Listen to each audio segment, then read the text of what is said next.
Hi everybody, I am here today to talk to you about our chop stamps. Chops are something that you are going to sign your artwork with um, in this class, and we create them and hand carve them with our gouge tools, which I'll show you how to use here in a minute. And then throughout the semester you will stamp this on your finished prints, and it's just another way of signing your work. Chinese and Japanese cultures kind of made these chop stamps important, and they've been used for thousands of years, and still to this day people have their own personal stamp that they would put on documents and such. And so that's kind of where this is coming from for me. And I just want to share it with you. So what you're going to do first is just think about what you would like your signature to look like, and then start brainstorming ideas. I'm going to show you some of mine here in a second. Don't use anything that's from the internet or plagiarized. Try to think about maybe letter form, but even like symbols that might represent you or the way that you work. Something to that effect. Here we have some more examples and some pretty cut and dry directions in case you want to refer back to those that you can have access to. So let's dig in here and figure out how to do this. Okay, so if you've made your sketchbook, cool, do this in your sketchbook. If you haven't made it yet, don't worry, just find a piece of paper and start working on your design ideas. So you have an eraser in your kit, good old magic rub eraser, and I would suggest tracing around it a couple times so you know what size you're working with. And just start coming up with some ideas. I went with something a little bit more flourishy here, something a little bit more bold and graphic there. You know, but maybe I don't want to have my letter form at all. Maybe I want to do something different. Here's what I really need you to understand is that you pretty much get one shot at this. So don't pick anything too complicated. This material is a little tricky to carve, and you just want something that's basic and bold. Detail will not work on this media. Okay. You also want to think about what you're carving and what you're not. So it's positive and negative. I'll show you that. You can transfer, if you draw your drawing with the printmaking pencil I gave you, it's a 6B, a heavy leaded pencil. If you draw it with that, then you can transfer it directly onto your eraser. So I'll show you how to do that. You take it on there, and it's lined up just the way I want, and I flip it over, and I'm just going to rub the back.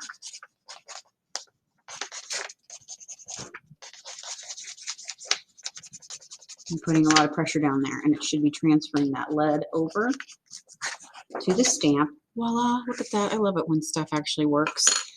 Depending on what you want to do, you know, or how complex yours is, you might want to go over it with Sharpie. I also like doing this because it helps me realize the stuff that's black right now, that's the stuff I'm not going to carve.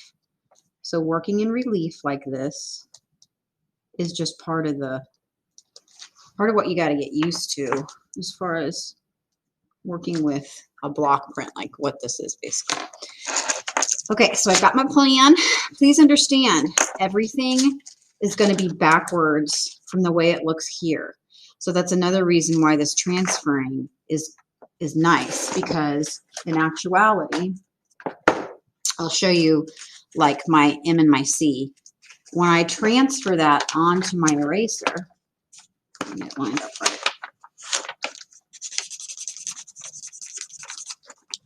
It's going to transfer backwards, and that's a good thing because when you carve it, it will stamp forwards. So I'll say this as often as I can remember in this class, make sure that it's actually backwards on your stamp so that later it will print forward.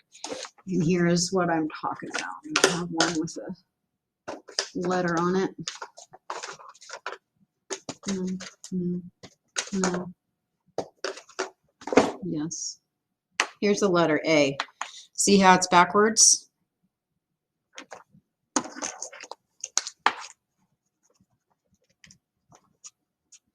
When I stamp it, then it's forward. So that's what I want you to remember. Okay, carving. So this is your gouge tool. If you move this little part of the tool like that, then it will loosen up. And if you open the bottom of it, there are blades inside. I would suggest starting with the number 1 blade, and you take it, and if you look inside of there, I'm going to try to zoom in, it's a little awkward. There is a skinny and a fat side of this little ball. Put the blade down onto the skinny side and then move this to tighten and tighten it and tighten it. I'm also going to talk to you a lot about safety with these tools. Have you ever cut yourself with a knife accidentally in the kitchen? Well, this is basically like 3 knives because it's got all these different blades and it's designed to remove a chunk, and that's exactly what it does. I have the scars to prove it. Be careful. Basically, I am very careful and in the moment when I'm using my tools.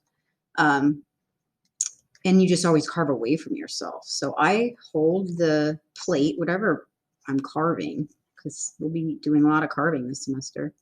Whatever I'm carving, I just make sure my tool is always pointed away and never towards, because that's where you get to trouble. So the 1 blade's good for outlining, and you can see it should be removing small little slivers of the eraser. There you go.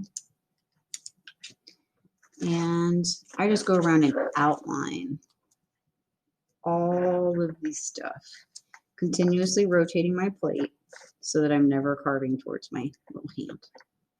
If you have an X-Acto knife, sometimes you have to switch. So see how this didn't come out all the way?